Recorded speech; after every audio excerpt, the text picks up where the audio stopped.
Welcome to VR tailors. మన వాళ్ళు stitching start చేశారా? మీకు 45 డేస్ సిరీస్లో ఈరోజు డే 3 అనమాట. అయితే ఈరోజు 9:30కి వస్తుంది షార్ట్. అంటే ప్రతి సండే 9:30కి వస్తుంది. ఎందుకు అని అంటే మ్యాక్సిమం నేను అలా ప్లాన్ చేసుకుంటున్నాను అనమాట. డైలీ అయితే 9కి స్టార్ట్ చేస్తాను. కుకింగ్ మధ్యాహ్నం ఆఫ్టర్నూన్ ఒక హాఫ్ అన్ అవర్ గ్యాప్ ఇచ్చి కుకింగ్ స్టార్ట్ చేస్తాను.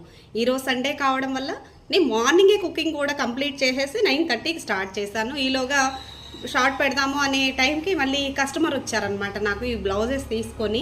ఇదైతే కొంచెం ఫినిషింగ్ నైట్ స్టిచ్ చేస్తాను, ఫినిషింగ్ ఉంటే స్టిచ్ చేశాను ఇప్పుడే. జస్ట్ నెక్ వేసేసాను.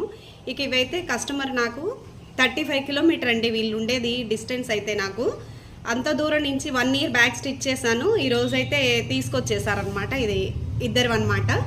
వీళ్ళు ఎక్కడ స్టిచ్ చేయించుకున్నా సెట్ అవ్వలేదు అనేసి మళ్ళీ కాల్ చేసేసి నేను కొంచెం బిజీ ఉన్నా అన్న తగ్గించాను. బిజీ కాదు, వర్క్ ఇప్పుడు లిమిటెడ్ చేస్తున్నాను అనమాట. ఇది నేను స్టిచ్ చేసిన బ్లౌజేనమాట. ఈ బ్లౌజు కోసం మళ్ళీ 35 కిలోమీటర్ అయినా వాళ్ళు సిటీకి వచ్చే పని ఉంది కాబట్టి ఎర్లీ మార్నింగే నాకు ఇచ్చేసి వాళ్ళు వర్క్ చూసుకోవడానికి వెళ్ళారనమాట.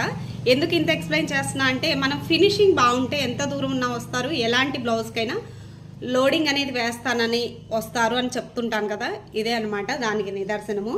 ఇది నేనేమి గొప్ప అని చెప్పడం కాదు, కానీ చేసే టైంలోనే నేను కరెక్ట్గా వర్క్ అనేది గ్యాప్ ఇస్తున్నాను అనమాట. ఎందుకు ఏంటి అన్నది నా రిజల్ట్ చూశాక మీకు ఫ్యూచర్ వీడియోలో తప్పకుండా షేర్ చేస్తాను. వర్క్ అయితే స్టార్ట్ చేయండి మంచిగా. మీకు మళ్ళీ మరొక వీడియోలో మళ్ళీ